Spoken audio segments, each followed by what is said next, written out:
Hey F1 fans, welcome to another Who Moved Up and Who Moved Down, this time after the Miami race. Let's take a look. Let's take a look at the teams. Okay, we have one swap towards the back, and what is it? Well, it's the Alpines got their first point of the season, so it takes them out of the pointless teams group. As we look at all the teams at the top, though, there are big points between all the teams pretty much. And of course, in the back, 1 point is golden. So even this 1 point is a huge barrier. So we probably won't see a lot more changes, but you never know. You never know if someone brings big upgrades and suddenly we have a big change. All right, and the rest of the teams stay where they were. Let's take a look at the drivers. We have a swap at the top. Lando Norris. He started in P5 and he finished in P1.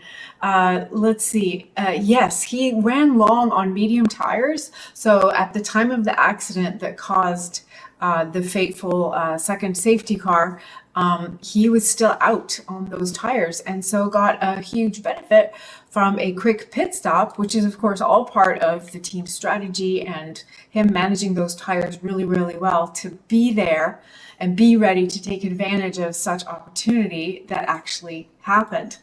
Then it got real exciting because he came out leading the race at the end of the safety car with Max right behind him. But he managed to stay ahead and pull ahead to win his first race. So after so many times of being close, he's finally the one on top of the podium. I'm so happy for him. Everyone's so happy for him. And just all the other drivers, even though they're competitors, they were all just hugely happy to see it happen for such a great guy who waited so long and performed so well. So yeah, Lando. And I apologize, I did have a slide for him. All right, and then of course someone has to pay the price for that move, and that is Saints.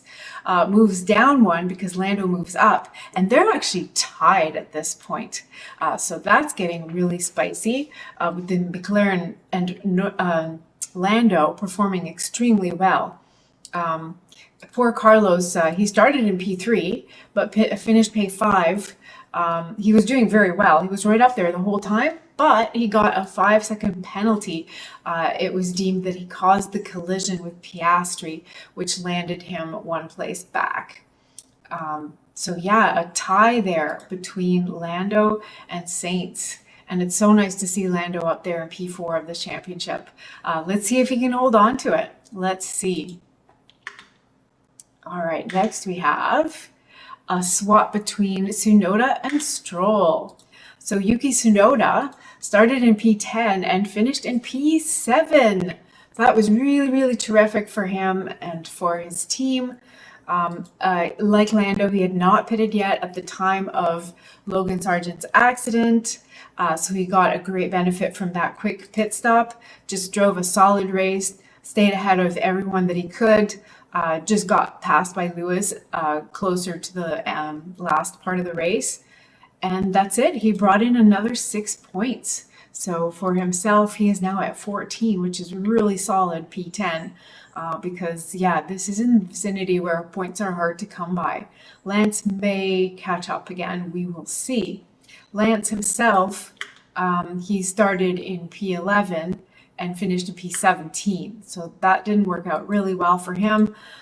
No points at this time, and he even got a penalty while racing with Albon. Okay, what other shuffles do we have? We have, a good bit of shuffling towards the back.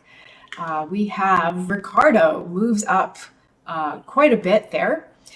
He started in P20 because they had to actually make changes to his car.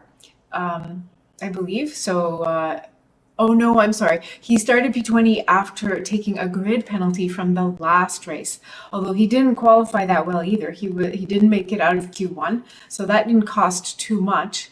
And then, of course, you're at the back. So he was fighting at the back and did what he could, but he did not get points in the race. However, he did get a P4 in the sprint race, which totally gave him all the points that he has, these 5 points. So from 0 to 5, that's kind of huge, although he wasn't able to back it up with a good race performance.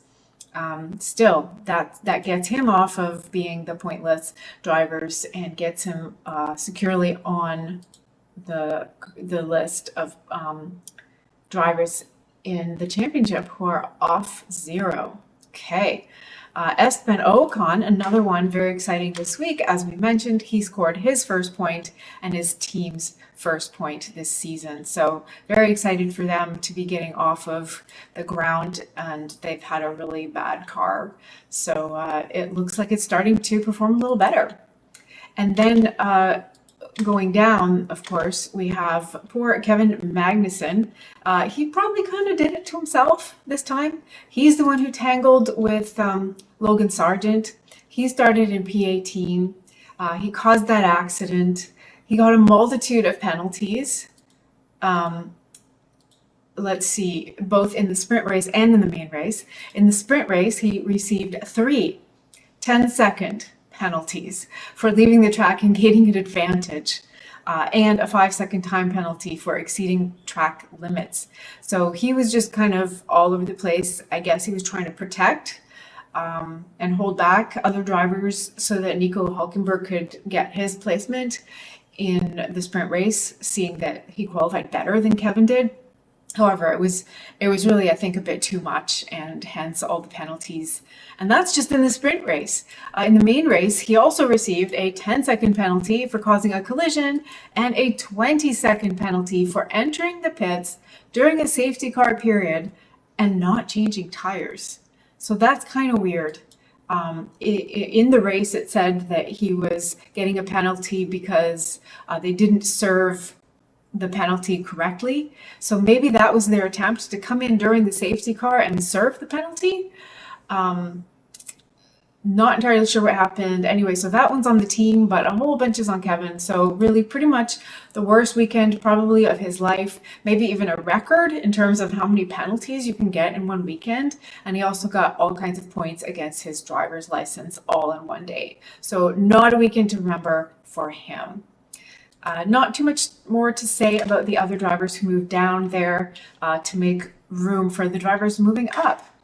And then everyone else we have staying the same. Honorable mentions, Oscar Piastri.